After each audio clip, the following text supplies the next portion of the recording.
全家人聚在一起吃饭，然后跟我的姐夫，我真的很爱他，撒拉黑，他一直很支持我，很爱我姐，所以明天也可以变成是一个我们家人的庆功宴。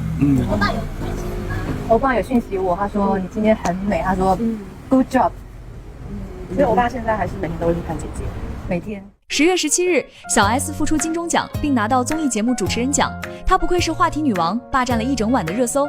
事后采访多次谈到姐夫具俊晔和姐姐大 S， 隔空喊话姐夫我爱你，坦言很爱姐姐。具俊晔每天都去金宝山，每天画一幅大 S 的画，现在满屋子都是大 S 的画。未来有机会的话，想帮姐夫举办一场大 S 的画展。他还说自己获奖后，具俊晔给他发短信恭喜，很开心，并表示今天晚上的小 S 很美，同时帮具俊晔辟谣搬家到金宝山附近的传言。大 S 去世至今8个月，小 S 逐渐走了出来。他说每年跨年都会和姐姐在一起，今年不知道怎么过，然后展示了脖子上的纹身，是大 S 的缘字，感谢姐姐的保佑。喊话大 S， 你真的很照，在天上还是法力无边。还没爆料，具俊晔把大 S 的骨灰分成8份放在项链里，自己留1条，另外7条送给范玮琪、吴佩慈、小 S 及大姐珍珍等人。小 S 此次公开露面多次落泪，她以节目《小姐不吸地》获奖，被质疑跟大 S 有关。主办方否认此事，称小 S 的节目不只有娱乐，还有感性，把节目做得相当有品质。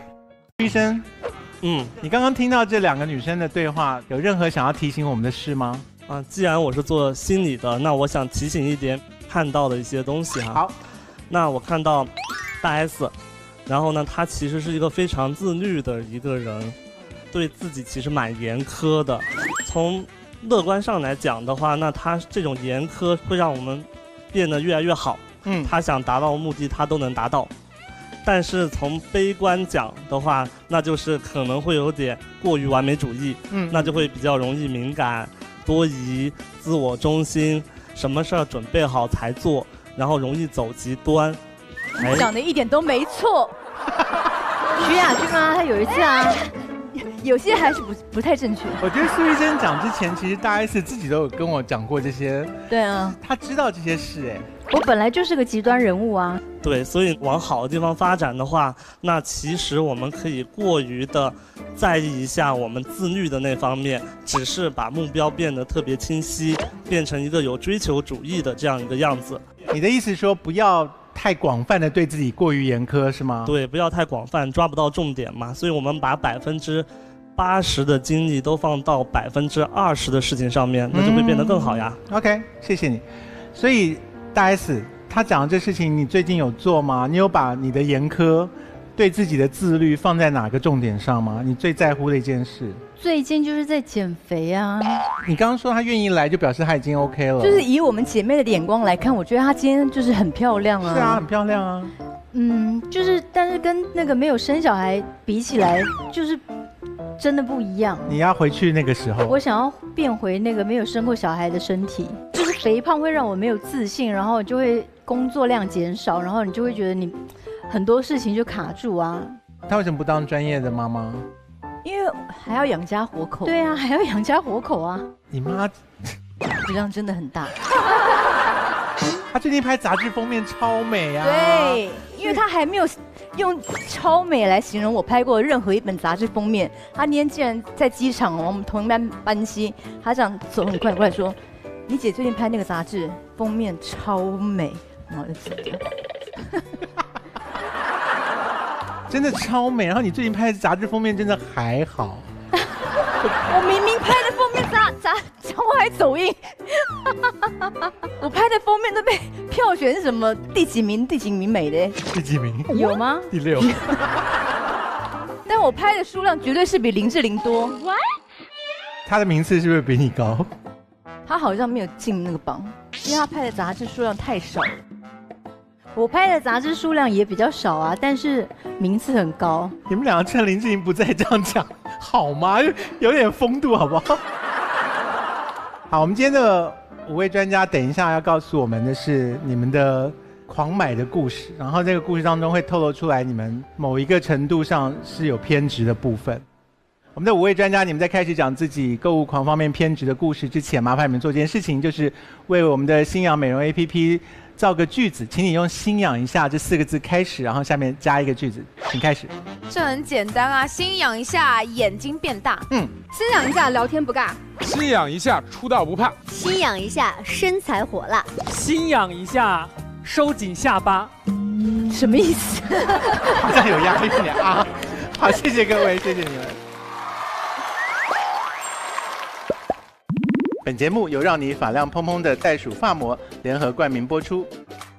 本节目由花花衣物一颗搞定的汰渍3色洗衣球联合冠名播出。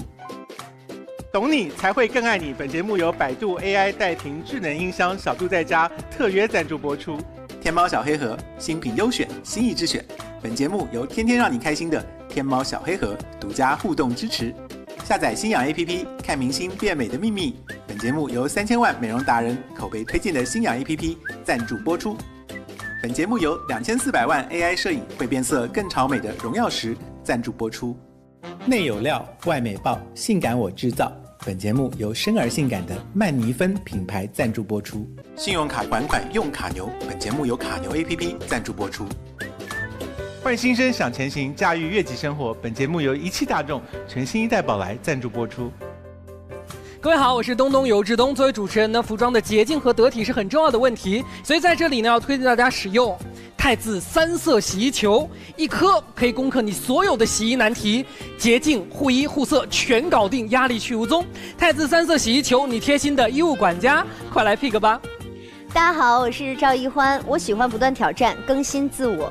天猫小黑盒让我每次都能找到最新的黑科技产品，所以在每次尝新的过程当中呢，都能够让我更加热爱运动，提升自己。上天猫小黑盒，海量新鲜潮品等你跟我一起体验，让你每次开心都开心。每期节目，我们将按照主题邀请各领域消费习惯人选，组成花花有节下团，借由他们的经验为我们提供话题、提供意见。到底他们所带来的东西能不能获得大家的认同？而坐镇花花观察室的权威专家又将会如何分析他们的行为还有心理呢？一起来看看吧。所以我让大 S 来决定你们5个人谁先讲。那我就想要听那位先生，因为康永哥也知道我是去年才出来当艺人嘛，就算出道了。我身边的朋友，大家又有一些阴阳怪气的话来说，哎呦换车了，这个排练场停得下你这个车吗？就会这样什么的，酸你。对，我就想怎么才能就是说买些东西舒缓一下情绪。你家不会有仆人吧？然后那个时候我刚赚一点钱的时候，我就想，挺想有那个喜悦感，就挺想购物。但是因为我是2000年之前我没有穿过新衣服。对，我大概在30岁之前我没买过新衣服，我没穿过新鞋。30岁之前，你30岁之前旧衣服可以多旧？就是穿朋友乐队其他人不要的衣服，捡别人的衣服穿。对，然后那个就想买一些东西，然后想让自己看起来富一点。后来那我就说我买什么呢？我小的时候看到有钱人都戴。后来我就第一次去奢侈品店，我就买了我认为的有钱了4件套。4件套。我是想通过购物忘掉一些不愉快的经历，因为康永哥知道我以前经常在酒吧里弹琴，我可能就想忘掉那些喝醉了上来的酒客，然后狠狠地拍着你肩膀，然后往你钢琴上扔个200-300块钱的那些瞬间嘛，然后想点他们想唱的歌，或者想忘掉那种我在酒吧里唱歌的时候那些巨大的摇骰子的声音。我可能想忘掉那种，然后没有地方住的时候，然后拿着东西打车想去朋友家，然后朋友也不在，就打车去另一家，那个朋友也不在，然后没地方住也没有钱结出租车钱，然后就只能给出租车司机鞠个躬，然后说不好意思，真的没有钱。所以那位大哥是个好人哎。我特别希望让自己快乐起来，自信起来。有没有快乐呢？那段时间还好，后来我觉得过得好累。你们看到那些名牌还会有这个感觉吗？现在比较少买，尤其有了小孩之后，就真的不太在乎名不名牌。后来我觉得这是漩涡，就是后来我突然有一天觉得，我特别想从这个漩涡里出来。这是个陷阱。对，然后我说实话，我后来我发现我穿的都特别像偷的。然后我还是应该穿一些街头品牌、滑板品牌比较合适。然后而且我就觉得一直追逐这个，你跟精品不太搭哎。对，后来我也发现了。但是我那个时候我能理解自己，我能原谅我自己的，我也想纵容自己。你有被自己的物欲吓到吗？还好。你没有发现洪水猛兽从你的体内飞奔而出的感觉。我是还是一直在跟自己在交流，在治疗自己，然后有在吗调整。我现在已经不太买了。但是我想问你，这个满足感是你觉得你拿了这个包，开了这车，别人看到你说哦，你这个很酷，还是你自己拿了我就别人开心？对我一点都不重要。哦，你还是买给自己。对。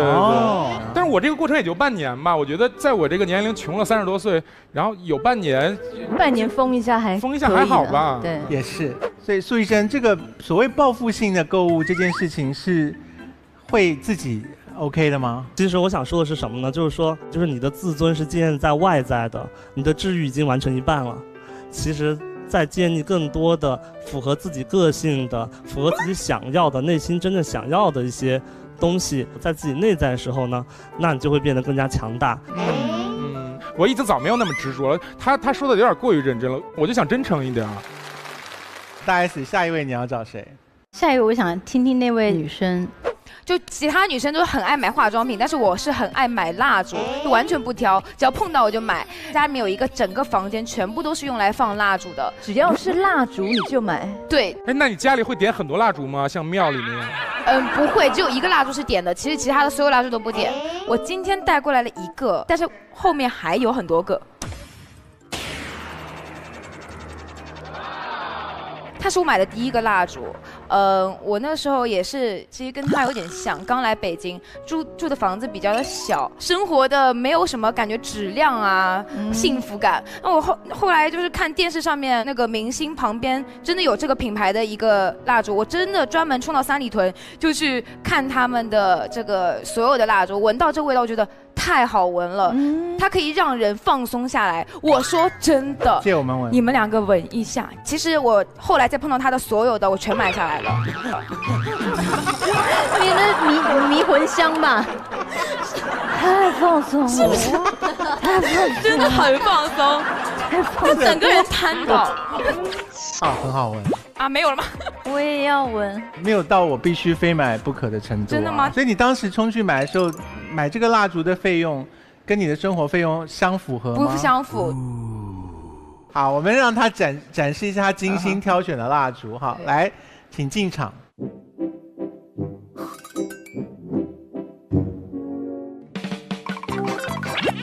加油，袋鼠好痛苦！加油！加油！加油！实在太励志了。来，这边，谢谢袋鼠。这是你送我的袋鼠发膜吗？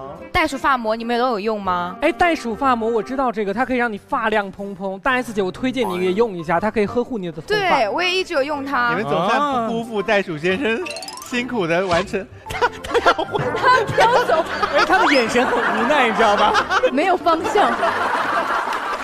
哇！然后这些蜡烛都点了吗？只有一个蜡烛是点的，就是它。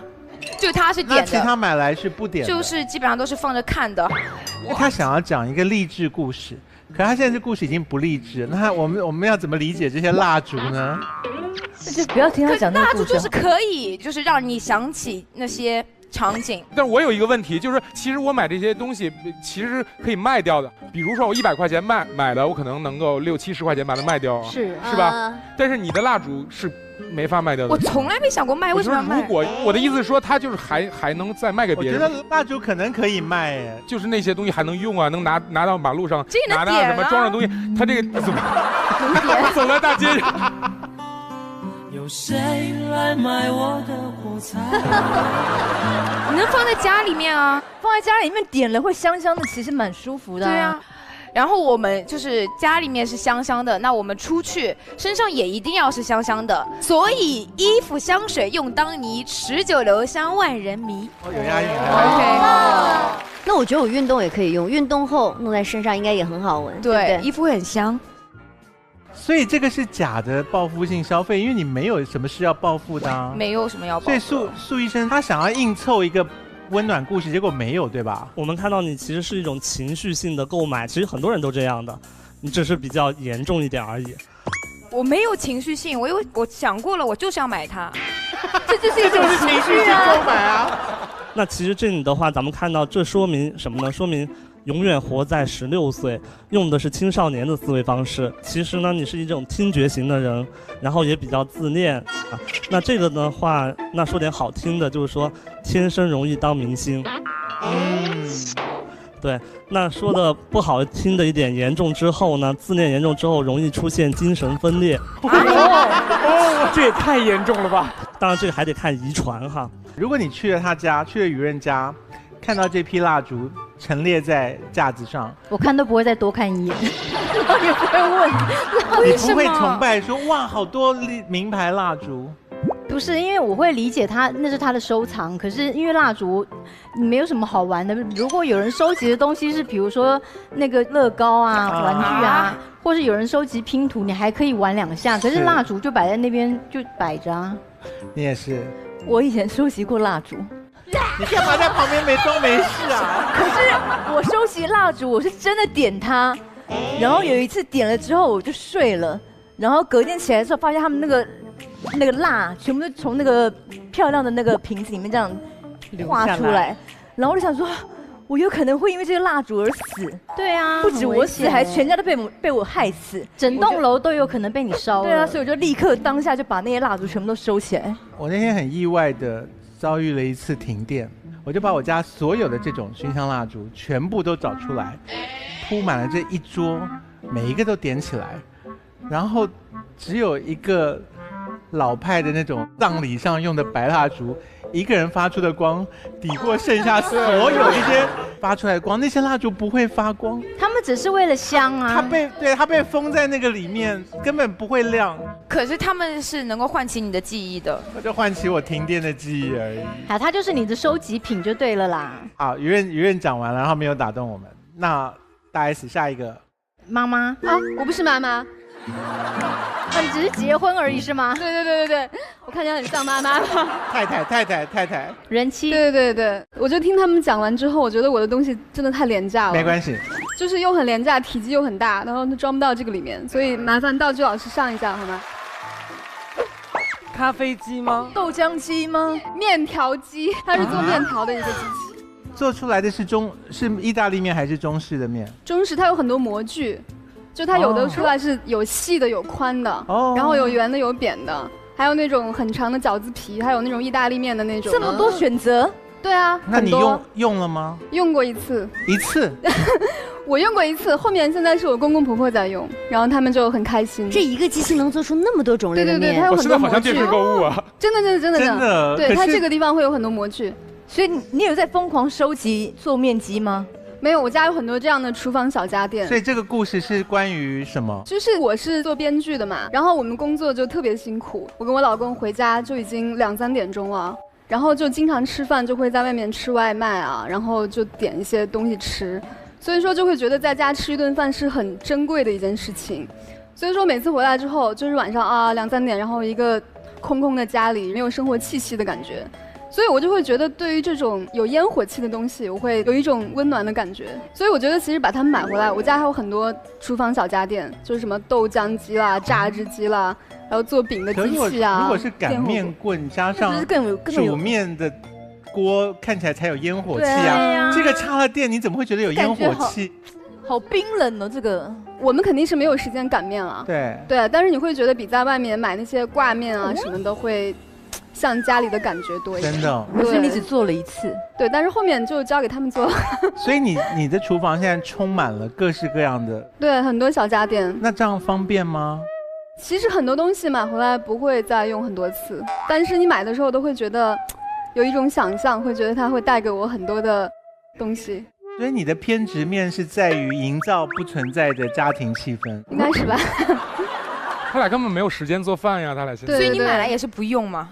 买来，现在我公公婆婆在家，他们会在家用。你跟你公婆住在一起，其实公公婆婆就会做面条，就不用这个。对，就给他们造成很多负担。但其实第一次买回来，我们在一起收货的嘛，大概8点钟收货，然后我们就说，哎，我们先开始做吧，大家都很开心，都很兴奋，然后就把那个面粉倒进去，哇，大家就4个人就围在这，啊，什么时候出面？就这样，然后就一边加面一边加水，然后发现水又多了，然后又再加面。你公公跟婆婆跟你相处的好吗？现在还不错。现在？以前是有闹僵过，是不是？以前会有啊，比如做一顿饭，他会说，哇，今天我做的菜真的很好吃哎，然后有3个菜，这3个菜都很好吃，然后我就做了那另外一个菜，他就说，你做的那个菜也不难吃，这么温柔的比拼哦，这样他高兴吗？他会开心啊。而且我们家养了一只猫，就他会说，你看那个猫每次都跟着我，我去哪里它就跟着我，然后说这个猫也是看人的哦，好累的人生哦。对啊对啊对啊。你如果去他们家做客，发现婆媳中间有这样的状态，我会立刻走我说不好意思，我忘记我今天有事。你不喜欢这个气氛？太可怕了。如果是我的话，我就会说，妈妈当然是你做的菜最好吃啊，我们为你鼓掌。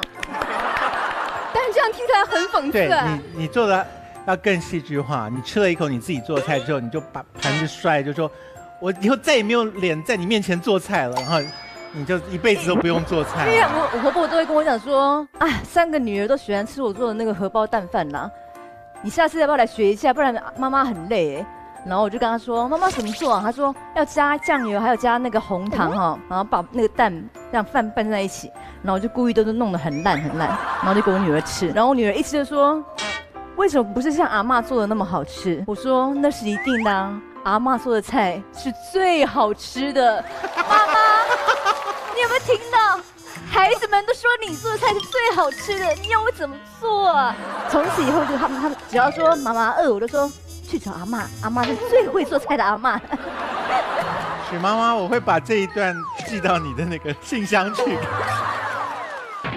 我觉得斯文的案例，苏医生应该不会很凶吧？我觉得他比较像男的，让我联想到了住在我上铺的兄弟。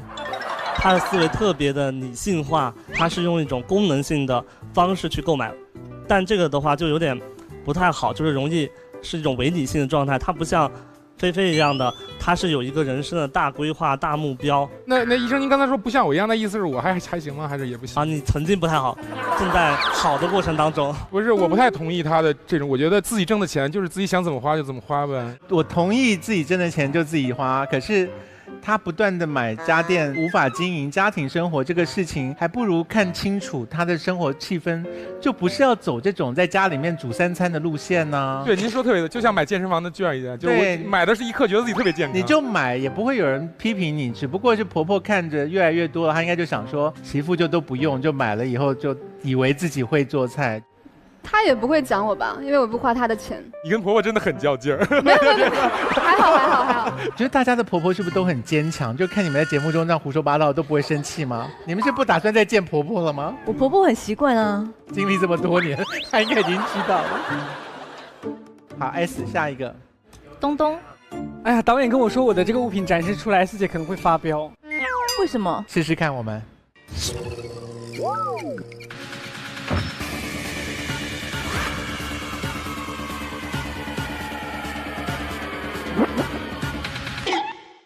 书啊！天哪！你不会是要念书给我们听吧？我们节目录的够了。吃下。我的问题是在于说，我特别喜欢买书，基本上又都不看。没有意思，你听我说完，你听我说完，你会发现我跟你一样肤浅，就是我都不看。你刚才说什么？啊，就是我会比你更肤浅，因为我都不看。我很多书我都基本塑封都没有打开。就如果我破产的话，这些书可以再拿出去卖。我书都有种类的，我今天带这4本书，这是一类书啊，人称机场 F4，就是在机场卖的最好的书，卡耐基、李开复、马云以及乔布斯。他的书看起来都好新哦，超新，在发亮，就没怎么翻。然后这本是我第1本买的，我在机场那边买，看了之后我真的感觉像全身通了电一样。所以里面哪一句话激励了你？他就说，我现在具体记不得，但是你，因为它这是已经是1年前的事情，就像全身通的电一样，你就感觉马云可以做到的事情，你也可以做到。结果呢？然后我就感觉我受到了激励，我就买了很多类似像这种书，但后来买名人传记吗？它就是最畅销的成功人士的名人传记，成功。然后你看看马云20几岁的时候在干嘛，然后你再想想你自己20几岁，你就觉得人生还有希望。但是后来看多了之后，发现这些书大同小异是吗？它中间的观念啊会打架。比如说，马云告诉我说，你做人要成功，你不要得失心太重。但李开复又跟我说，得失心是你成功必备的一种情趣。连马云跟李开复都跟你说过话哦。对，你很懂。徐熙娣，你还醒着啊？我接下来书更有用，因为我从这些书过渡到，我就觉得说我要去买一些真正有用的书。接下来的书是真正的书吗？对，就如何有效阅读一本书。买了这个如何治疗拖延症，然后可能因为拖延症太严重，现在塑封没有打开。还有这本叫自控力，也是自控力太好，现在也没有打开。康永哥他就用一个词形容，就是叶公好龙。我相信我有一天会阅读，因为有一天你知道我买了一些艺术类书籍摆在那个我家书柜的最底下，有一天保洁阿姨来擦地，就擦着擦着看着那些书都没有拆塑封。小伙子看着这些书不简单，你看你都看什么书？因为都什么巴黎高诗史，然后什么现代艺术的危机，都这种艺术类的书籍。你就贪图这个称赞？没有，所以我那天我就想说，那我不行，我这些书买回来我不能不看，我要让苍天知道我不认输。我今天一定要把这本书啃下来，我今天一定要把这本书啃下来。 OK， 然后我就看了15分钟。苍天，我今天还是先认输一下，我真的看不下去。我要让苍天知道我不认输。看一本书还要跟苍天对话，你真的是……你为什么不买一些你真的感兴趣的书啊？你就买一些达文西密码。所以我觉得说这也是一种焦虑吧。经常有时候跟那些比如说大学教授他们在聊天的时候，我经常会觉得搭不上话，就搭不上话，然后只能默默点头说你说的真好。说你今天讲了之后，你会改变你的阅读习惯，还是说你会认清楚自己是不能看书的，改成去看别的东西？不是，因为我最近有在认真的就是告诉自己说一定要去阅读这件事情，而且我会觉得说这其实不是我一个人的这么一种情况，就看不下书。哎，你们买过来的书你们都会看吗？看都看啊？看啊，好吧，这是我一个人的问题。也会有一点不看，但对啊，有一些也会来不及看，有时候有一些小说太精彩了。因为你看，因为我之前了解到，就比如说现在中国人的他们的整体的看书时长，每人啊平均大概是15分钟，东东，我跟你说，会看15分钟，不看书的，看不下书。然后我说你看得下什么？他跟我说他看得下手机上的任何讯息，可是他看不下书。对对对。然后我从此以后，我只要看到手机上的讯息，他应该知道的，我就复制下来寄给他。这么长，他也把它看完，怪不怪？就是那这么长，其实很费事儿，15分钟是看不完的。对，所以我刚才说，就是现在大家阅读书的时间平均一天15分钟，但是大家看手机的时间就平均3小时。中国的话，你有心理准备要听医生讲什么吗？医生会也说我精神分裂吗？太普通了，不想说什么了。太普通了吗？对啊，好多人都像他这样啊，工作焦虑，然后买一堆无用的书去看。什么是压力？压力是一种认知，一个人的内心觉得自己没有能力去应对未来的恐怖，所以的话，其实买一些忠于内心的书，对他工作有用的，对自己生活有帮助的书会好一点。那这里有一个很关键的点，就在于他的时间太少了，他要时间多的话都不是问题。一个人正常的1周工作时间，如果从心理健康角度看的话，不能超过48小时，这是极限。你这么忙吗？我平时工作还是蛮忙的，所以你就是，而且就是节奏很快。因为其实我们如果是看新闻资讯的话，就是非常快，这些看完然后马上就过去了。苏医生很严格，就是懒得理他，所以就这样吧。对，但刚才有个保洁阿姨的故事还没有讲完。请。对，因为保洁阿姨后来就是说我不简单之后，后来我也发现保洁阿姨不简单，因为她认真给我推荐了一个东西，就是汰渍3色洗衣球，花花衣物1颗搞定。这个很强，太厉害了，阿姨很强，阿姨比你有执行力。对，我们还剩1位对吧？对，好。啊，我没有什么励志的故事，然后也没有什么悲惨的过去，我觉得这些都不重要啊。因为我是演员，然后所以之前有一次拍戏的时候，那制片人就拉着我经纪人，因为他不好意思直接跟我讲，然后就是直接看那个电脑的屏幕说，哎，你看一下你们家艺人这样的状态，真的没有办法演校花。然后因为我当时呈现状态特别胖，我要演一个清纯的学霸，然后从那一刻开始我就开始去运动，就是已经在这个花花世界找到花花万物的运动方式，就在运动当中，其实我上瘾了，并且成了乐趣。我现在备战马拉松，去澳大利亚代表中国唯一一个女艺人去跑这个马拉松。洪飞，你要讲什么？我以为这是一个互相大家暴露内心脆弱或者隐私的欲望的节目，没想到有一个艺人可以花5分钟一直在夸自己。我没有在夸自己，我现在说我自己很胖，好不好？